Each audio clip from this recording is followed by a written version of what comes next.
ओम नमस्ते जी। दिनांक 13 नवंबर 2025 ईस्वी, दिन गुरुवार, तिथि नवमी, 23:33 तक तत्पश्चात दशमी, नक्षत्र मघा, 19:38 तक तत्पश्चात पूर्वा फाल्गुन, पक्ष कृष्ण, मास मार्गशीर्ष, ऋतु हेमंत, सूर्य दक्षिणायन। सूर्योदय प्रातः 6:42 पर दिल्ली में, सूर्यास्त सायं 17:28 पर, चंद्रोदय 25:20 पर, चंद्रास्त 13:41 पर, सृष्टि संवत 1,98,08,53,126, कल युगाब्द 5,126, विक्रम संवत 2082, शक संवत 1947, दैनादाब्द 201। ओम वैराग्य साधना। यह वैराग्य क्या है? महर्षि पतंजलि महाराज ने वैराग्य की परिभाषा करते हुए योग शास्त्र में लिखा है, दृष्टानुश्रविक विषय वितृष्णस्य वशीकार संज्ञा वैराग्यम। योग दर्शन अध्याय प्रथम सूत्र 15। अर्थात देखे हुए सुने हुए विषयों की तृष्णा का भी मन में रहना वैराग्य कहलाता है। जब सांसारिक विषयों की मन में इच्छा भी नहीं रहती तो मनुष्य का ध्यान परमात्मा की ओर चलता है। यही वैराग्य मनुष्य के लिए निर्भयता का कारण बन जाता है। यह बहुत ऊंची अवस्था है, इस तक सभी व्यक्ति नहीं पहुंच सकते। हाँ, यह सोच कि संसार के सभी पदार्थ नाशवान हैं और हमसे एक न एक दिन छूटने वाले हैं, यदि व्यक्ति कुछ वैराग्य भाव मन में धारण करते हुए प्रातः सायं ईश्वर का चिंतन करता रहे तो वह निर्भयता की ओर अग्रसर होता रहता है। आध्यात्मवाद पर चलने वाला व्यक्ति ही वैराग्य धारण कर सकता है, जबकि भौतिकवाद के मार्ग पर चलने वाला लोग न केवल प्रकृति और उसके परिणाम को ही स्वीकार किया, आंखें जिसे देखती हैं, कान जिसे सुनते हैं, जिह्वा जिसका रस लेते हैं, त्वचा जिसका स्पर्श करती हैं, भौतिकवादी के लिए यही सत्य है। इसके विपरीत जो कुछ आंखों से दिखाई नहीं देता, जो नासिका से सूंघा नहीं जाता, जिसका जिह्वा से रस नहीं लिया जाता, यह सब असत्य है, उसका कोई अस्तित्व नहीं है। इसी आधार पर इन्होंने आत्म तत्व को ठुकरा दिया। उनकी परिभाषा केवल सांसारिक पदार्थों पर ही ठीक उतरती है। वे संसार और सांसारिक पदार्थों को ही सत्य मानते हैं। भूमि, संपत्ति, धन, स्त्री और संतान तक ही इनकी दृष्टि रहती है। केवल शरीर, केवल दृश्यमान जगत और केवल वर्तमान जीवन ही उनके निकट परम सत्य होते हैं। प्रश्न यह है कि मनुष्य भौतिकवादी दृष्टिकोण अपनाता क्यों है?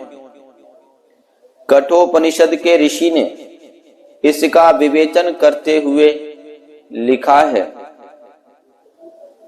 परांची खानी व्यतृणत स्वयंभूष तस्मात् परांग पश्यति नान्तरात्मन कश्चिद धीर प्रत्यगात्मान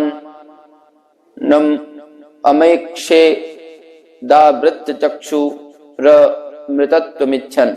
कठोपनिषद।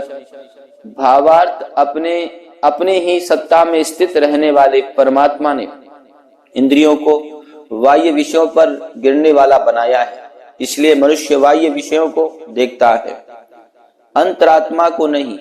कोई ध्यानशील और विवेकी पुरुष ही मोक्ष की इच्छा करता हुआ हृदयाकाशस्थ आत्मा को देखता है।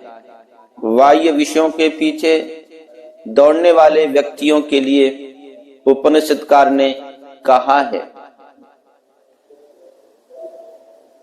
पराचह कामान नुयन्ति बालास्ते मृत्योर्यन्ति ही वितस्तस्य पासम अथ धीरा अमृतत्वं विदित्वा ध्रुवं ध्रुवेस्य ही न प्रार्थयन्ते। कठोपनिषद। भावार्थ जो अज्ञानी पुरुष बाह्य विषयों के पीछे दौड़ते हैं वे मृत्यु के फैले हुए जाल में फंसते हैं, और ज्ञानी पुरुष निश्चय ही मोक्ष को जानकर संसार के अनित्य पदार्थों में सुख को नहीं चाहते। आज का वेद मंत्र। ओम संभूतिं च विनाशं च यस्तद्वेदो भयं सह विनाशेन मृत्यु तीर्त्वा संभूत्यामृतमश्नुते। यजुर्वेद अध्याय 40 मंत्र संख्या 10। अर्थ, हे मनुष्यों, कार्य, सृष्टि, कारण, प्रकृति नामक वस्तुएं निरर्थक नहीं हैं, किंतु कार्य कारण इन दोनों के गुण, कर्म, स्वभाव को जानकर इनका धर्मादि मोक्ष के साधनों में उपयोग करके अपने अपने स्वरूप से कार्य और कारण की नित्यता के विज्ञान में से मृत्यु के भय को हटाकर मोक्ष की सिद्धि करो। इस प्रकार सृष्टि, कारण, प्रकृति के द्वारा भिन्न भिन्न धर्मादि और मोक्ष सिद्ध स्वरूप फल प्राप्त करना चाहिए। उपासना के प्रकरण में परमेश्वर के स्थान में इन कार्य, सृष्टि, कारण, प्रकृति की उपासना करने का निषेध समझना चाहिए।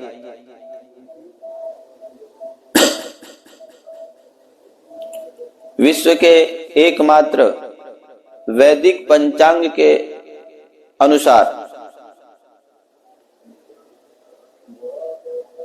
आज का संकल्प पाठ। सृष्टादि संवत, संवत्सर, अयन, ऋतु, मास, तिथि, नक्षत्र, लग्न, मुहूर्त। ओम तत्सत्। श्री ब्रह्मणो दिवसे द्वितीये प्रहरार्धे श्वेतवारः कल्पे वैवस्वत मन्वन्तरे अष्टाविंशतितमे कलियुगे कल प्रथम चरणे एक वृंद षण्वति कोटि अष्टलक्ष त्रिपंचाशत सहस्र षड्विंशत उत्तर शततमे 1,96,08,53,126 ख्रीष्टाब्दे द्व्यशीत उत्तर द्विसहस्रतमे 2082 विक्रमाब्दे एकाधिक द्विशतीतमे 201 दयाब्दे काल संवत्सरे रवि दक्षिणायने हेमंत ऋतौ मार्गशीर्ष मासे कृष्ण पक्षे नवम्यां तिथौ मघा नक्षत्रे गुरुवासरे शिव मुहूर्ते भूलोके जम्बू द्वीपे आर्यावर्तांतर्गते भारतवर्षे भरतखंडे अमुक प्रदेशे अमुक जनपदे अमुक नगरे अमुक गोत्रोत्पन्न श्रीमान पितामह पिता पुत्रोऽहं स्वयं का नाम अद्य प्रातः कालीन वेलायाम सुख शांति समृद्धि हितार्थ आत्म कल्याणार्थ रोग शोक निवारणार्थ च यज्ञ कर्म करणाय भवन्तं वृणे। ओम शांति शांति शांति ही।